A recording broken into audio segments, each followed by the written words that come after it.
jungle pun sering kita lihat. Tapi kalau ngomongin tank jungle itu harusnya Granger tuh jadi mahal nggak sih Om? Karena Granger itu pokingnya kan dia power pokingnya kan besar kan. Terus apalagi di combo dengan Parsha Om yang high ground dua-duanya bisa ngepok dari jarak jauh dengan burst damage juga yang cukup tinggi. Ranger ya. Oke sih kalau buat Ranger. Tapi menurut kalian di sini memang dia butuh partner ya untuk bisa ngangkat mid lane. Nanti sebenarnya partner sudah langsung diambil. Sebuah tindakan preemptif juga. Tapi Granger ya beda lagi, di luar perkiraan nih, di luar prediksi lagi. Jatuhnya kayak di deny sih. Ya. tapi aku lebih mengira ya kayak Betus oke banget gak sih dari kalian ya. Mungkin buat combo Om, balik lagi kan. Setidaknya jadinya dibandingkan Grangernya di Onyx, mereka menang early game karena ada Basya. Jadi mereka mungkin ngedeny dengan ambil Grangernya terlebih dahulu, kuatin Joy-nya juga, dan nanti bakal bareng sama Kalea. Jadi mereka tidak membawakan combo Beatrix dan juga Kalea, tapi mereka ingin memenangkan bagaimana matchup dari agar Grangernya nanti bisa nge-burst duluan ke arah dari Basya. Aku malah sedikit menyayangkan ya, Onyx yang sebenarnya kena Joy pick kayak gini di saat mereka sebenarnya udah ngambil Basya duluan. Dan padahal kalau kita ngomong soal Joy ini bener-bener kayak bakal ke-shutdown banget ketika dia berhadapan dengan Fredrin. Tapi kalau memang ya kita kalkulasikan dari Baxia sendiri main di roamer, Assassin kan masih bisa dipakai juga. Betul. Contohnya Link ya. Iya, Link masih ada dia. Link mungkin jadi satu kemungkinan yang cukup besar ya buat Kairi, Hayabusa. Oke, Ben Chusin. Berarti mereka mungkin prionya Baxia jungle dong kalau Ben Chusin. Ada kemungkinan ke arah sana ya. Iya. Dan dengan adanya Harith nih, masih di Harith nih Coach Chico. Apakah emang balik lagi Onyx malah akan menggunakan metode yang sama seperti game ketiga RRQ, itu adalah Baxianya jungle. Gak apa-apa, hyper carry-nya tetap ada di Harith dengan magic power. Berarti ini Baxia jungle ya? Gimana Coach Chico? Gimana Coach? Menurutku Baxia di jungle ini cukup oke, asalkan ada satu hero yang buat ngunci ke arah Joy-nya. Entahlah, mungkin bisa Franco atau Povius mungkin. Yang jelas jangan dikasih free sih, karena kalau Baxia jungle, kalau ke arah late game match up dengan Joy itu susah sih. Karena Joy late game kalau udah full item, Baxia udah empuk banget sih itu. Bocor ya? Bocor banget. Kan bocor halus, bukan bocor halus lagi loh. Atau mungkin bisa saja kan dari Onyx ini sendiri juga masih bisa membelokkan ini semua lagi gitu kan. Cuman sejauh ini roamer Baxia nggak begitu baik juga loh statistiknya. Ya, tapi ya kalau mau ya shiftnya langsung lempar ke EXP. Masih ada sebuah jawaban juga EXP, terus nanti Kibonya yang aku nunggu sih Kibonya mungkin pakai Chow kali ya. Karena masih cukup memungkinkan juga. Aku merasa kayak Franco juga bakal jadi pick yang bagus buat Onyx sih. Balik lagi kayak tadi Coach mention ya, kayak di sini ada Basya, Franco kayak memungkinkan banget membawakan good Hayabusa karena masih bisa fleksibel buat ngambil ke arah dari Hayabusa jungle ya. Wow, rame banget di luar.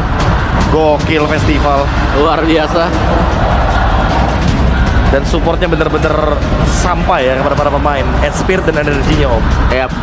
Link juga ini seakan-akan Ben Hayabusa nge-drive. Ini oke, Linknya boleh nih kalau mau memang pakai buat jadi assassin. Di force ya berarti ya. Iya, karena dari RRQ mereka belum membuka Hilda juga kan. Oke. Onyx bagus. Tiger ya. Good choice juga.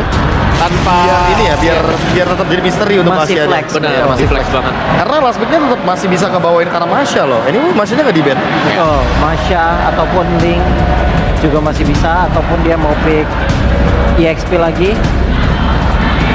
Cuman kalau emang mereka mau bertarung dengan Masya yang mau diambil terakhir, sebenarnya kan dari RRQ juga possibility-nya masih bisa menggunakan itu juga nih bro. Dan korbannya, wah untuk jadi Povek keluar. Ya, Poviusnya kayaknya mau jadi jawaban ya buat Basya atau bahkan Link-nya. Karena hero-hero yang lumayan melata di jalan kaki juga agak struggling ketemu sama Povius. Beef-nya Ini Link lumayan. nggak sih, disuruh Link aja. Iya, lumayan kayak nge-force buat Link karena Baxia bakal kerepotan nanti ya. Ya, perang dalam real world pasti neraka ya buat Baxia. Gak bisa kabur juga, cuma mengandalkan berarti Tortoise Poison. Misalnya Baxia yang jadi jungle. Assassin kah yang akan keluar? Lancelot misalnya.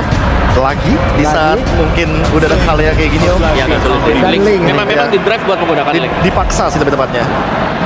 Oke, itu dia deretan hero yang memang sudah diambil teman-teman. Finally, keluar lagi Assassin versus Assassin. Sempat tergocek kita di awal-awal tadi ya, cuman siapa lagi yang akan mendapatkan poin selanjutnya menuju ke match point. Jadi langsung saja, our caster, let's go. Terima kasih banyak untuk panelis dan lihat itu dia Kyrie dengan sejuta draft yang bisa dimainkan. Tergocek. Onyx typical second pick. Onyx Gitu tidak ya. second pick. Flex dari rosternya bisa dimainkan di mana saja. RRQ apakah sudah siap? Karena siapapun yang mendapatkan match ini akan mendapatkan match point. Apakah Onyx bisa bangkit atau RRQ mendapatkan match point pertama? So, Jakarta International Velodrome, mana tepuk tangannya?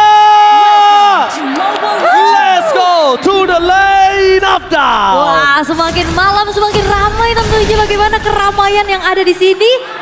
Karena ini semakin panas juga. Wah, bukan panas lagi sih, panas banget. Haredang. Haredang, ya. apa haredang tenan ya? Haredang pisan. Haredang pisan, sorry.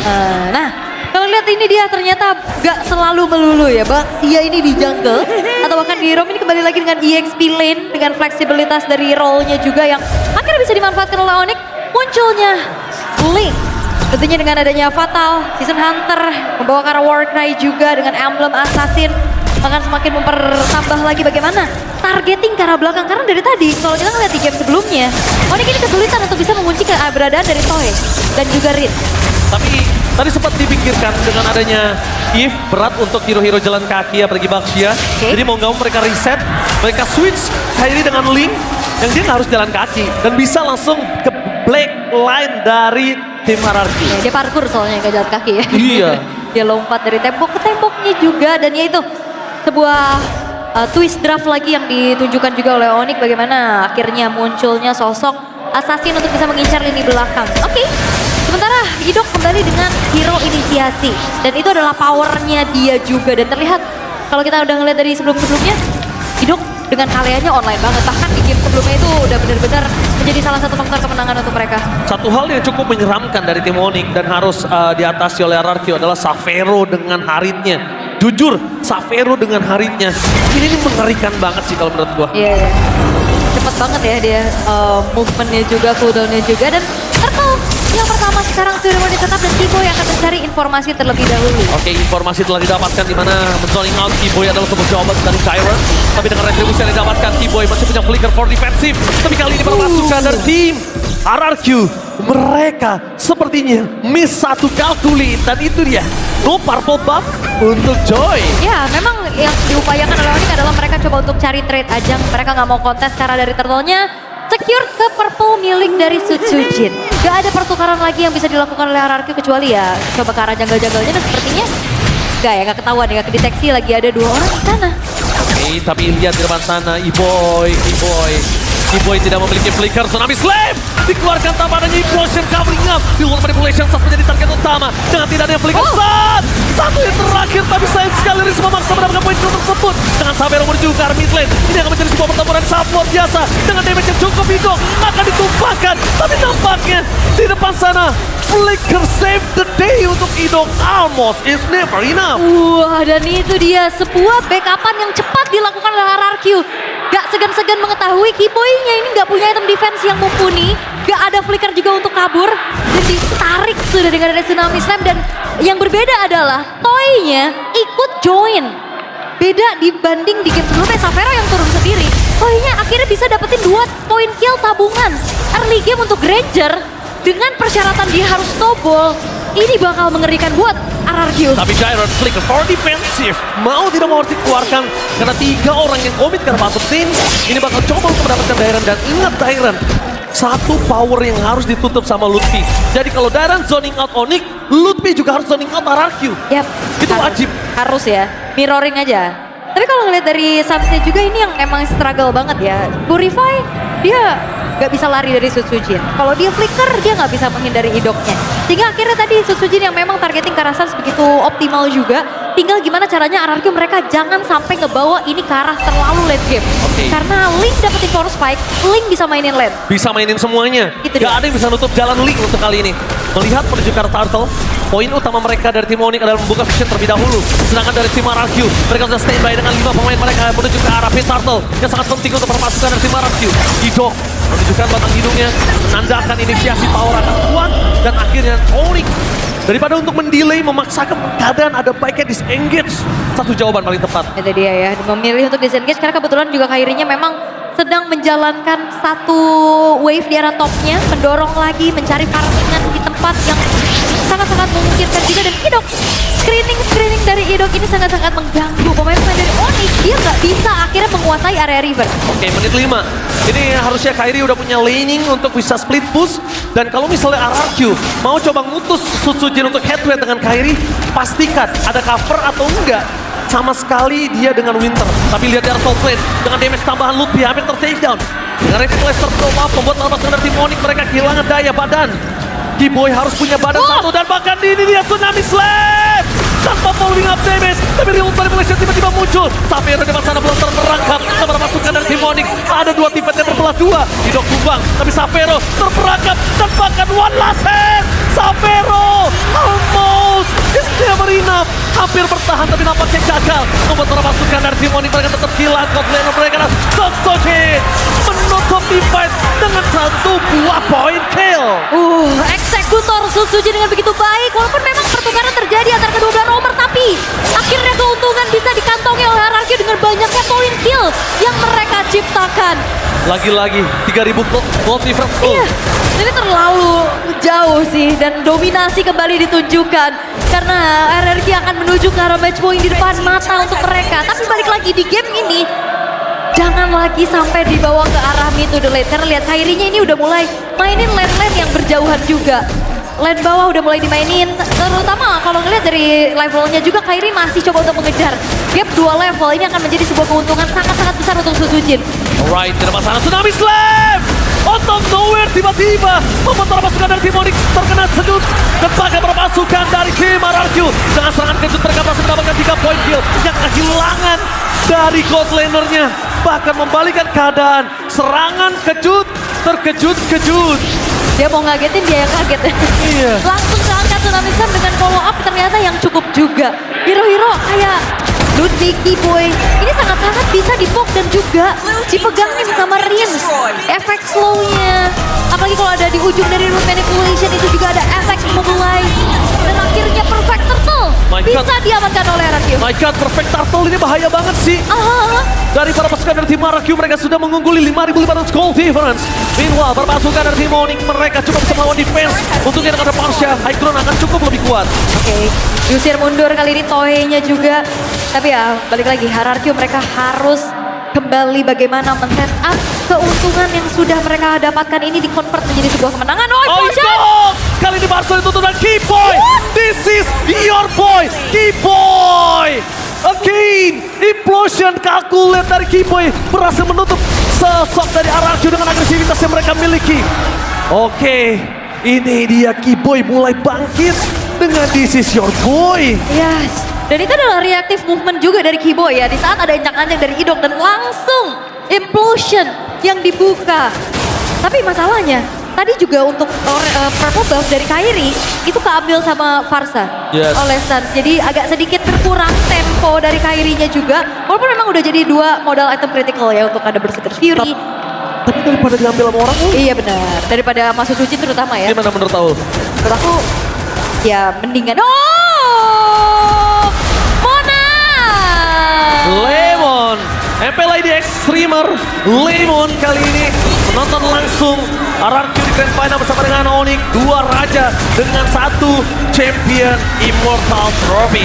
Tapi lihat di depan sana, Tsunami Slam di following up dengan ada sosok Koi cukup begitu saja tanpa ada embel-embel teamfight tambahan. Para pasukan dari tim RRQ mencoba untuk memberikan kata dan satu, tapi Sapero bersama dengan Link dapat double tempakan Morify tidak bisa menghentikan Kairi. Shutdown pun terjadi, susul di depan sana tidak bisa mendapatkan Sapero dan Kairi Link memang sedikit different. Membuat Kairi mencoba untuk bertahan seorang diri. Dan membuat para pasukan dari tim Onyx, mereka berhasil pulang tanpa kehilangan Kairi. Ya itu shutdown toy juga sih yang mahal banget targetingnya dari Kairi yang akhirnya juga mengacak-acak backline dari RRQ. Dan dengan modal-modal item juga yang tadi sudah terlihat ya. Ini udah terlihat cukup untuk Kairi bisa dapetin toy terutama yang nggak punya item defense sejauh ini. Sementara Lutfi akan mencari lagi siapapun yang bisa coba untuk ditabrak, tapi hati-hati. Kalau ada Idop, Lutfi yang bisa kemakan. Oke, Lutfi yang bisa terkena tsunami slam ya. Iya. Tapi Sosuji mendapatkan informasi di mana Lutfi berada. Target utama mereka menuju ke arah salah satu seorang Keyboy. Implosion telah dikeluarkan. Pada Esrek bakal dimolongin damage. Tapi ternyata damage belum cukup. Bahkan 2 player para pasukan dari tim Onyx mereka yang tumbang. Mereka harus berusaha ke arah belakang Kairi. Kairi, one last chance. Still, apakah mereka akan melakukan do or nothing? Enggak ya. I think no. Iya, tidak sepertinya nggak mau terlalu mengambil resiko. Dan akhirnya direlakan saja Lord yang block in hands juga kebetulan. Dan terlihat bagaimana kalian ada implosion. Tapi semuanya terkalkulasi damage-nya karena ada heal dari Idok. Tipis tapi ngeselin. Yes, tapi Kairi yang membayang time banget Onyx untuk bisa bertahan dan nafasnya cukup banyak. Jujur, kalau Kairi bukan dengan linknya, mungkin ini akan ada inner turret saja. Yang tersisa satu di tengah ini udah gak ada menurut gua.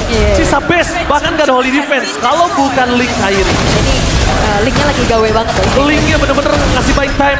Tapi karena tahu Keyboy bisa make a moment, ada baiknya dibonyokin untuk para pasukan dari tim RRQ. 7.500 gold difference loh. Iya, ini terlalu jauh sih. 7.500 segi atribut item damage juga akan sangat-sangat berbeda. Dan kali ini Onyx, mereka harus mengantisipasi bagaimana hadirnya Lord yang sudah mulai masuk ke dalam base top turret. Kairi show di arah bottom lane, dia harus pulang ke arah belakang. Implosion! Keyboy! Covering yang sangat bagus tapi Tsunami Slam sudah keluar terlebih dahulu. Damage-nya terlalu besar membuat Lutfi harus ter-take down tapi Savero dive into deep. Damage-nya terlalu besar. Savero nggak bisa lebih masuk lebih dalam lagi karena berbahaya Tandris. Albus terlalu dan Link Kairi berhasil mendapatkan shutdown. Jadi ya terkena poke damage dari Savero dan dieksekusi dengan begitu manis oleh Kairi. Dan kali ini Onyx mereka mempertahankan 3 base turret mereka dengan cukup baik. Savero mencoba untuk berdasan ke sana tapi nampaknya Sosujin coming dengan bersama Toy. Damage mereka cukup tapi Sans melakukan rotasi mencoba untuk menutup ke arah mid lane. Tapi tampaknya bukan itu tujuan mereka. Tujuan mereka di mana? 1 buah point kill terhadap Tyron tidak berhasil mereka dapatkan. Mission impossible cancel. Oke, tapi base turret top lane yang hancur juga pada akhirnya menjadi sebuah besting yang bisa didapatkan oleh RRQ juga. Karena kan terlihat dari replaynya nih, kalau kita intip mencoba untuk masuk bermula dari Idok yang langsung di-react dengan 1 buah Sacred Hammer juga. Statusnya aman di belakang, gak buru-buru juga ke trigger dari kedua Purify-nya. Tapi Lutfi yang ketarik dia ya ke area luar sampai akhirnya dia harus nahan damage yang begitu banyak. 1 buah Synchro Vision dari Savero dieksekusi oleh Kairi dan akhirnya bisa mendapatkan 1 poin kill tambahan. Keyboy bener-bener membuat Idok 2 kali tenggelam di dalam implosion. Ini mungkin udah mulai harus dikalkulit oleh Idok dengan 7.000 gold difference menuju ke mid to the late game. Makin late game itu makin tidak terlalu berasa untuk Kairi. Siapapun lawannya tanpa Win of Nature atau Winter Crown, Kairi bisa makan hal tersebut. Yap, oke, Win of Nature ya untuk toy-nya juga. Item terakhir bisa menuju ke arah si Halberd ataupun Noble of Despair kalau salah. Tapi untuk kali ini Purple Buff sudah mulai terjadi adanya keramaian juga. Yes, targeting utama mereka gimana membuat para pasukan dari tim Onyx mereka terkena retribusinya gagal.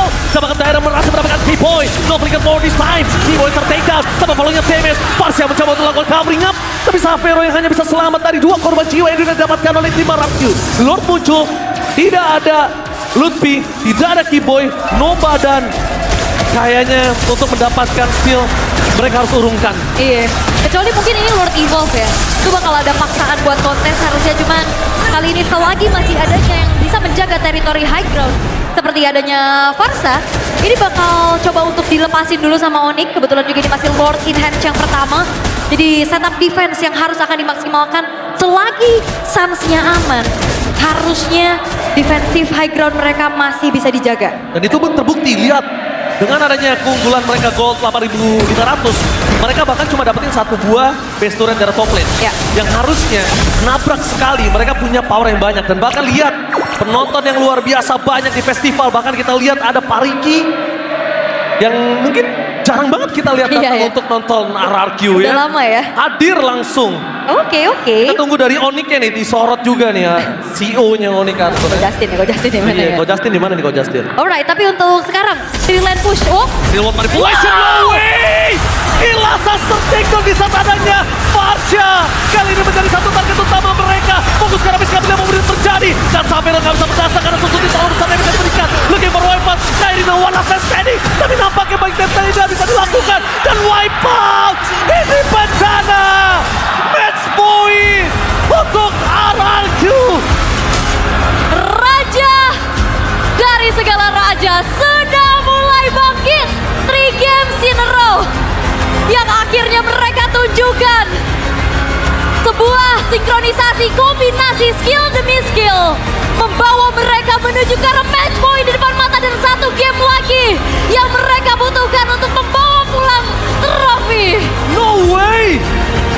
Onyx di mana di top mereka menurunkan RRQ, dan bahkan kali ini mereka udah mendapatkan 2 poin duluan. Ya,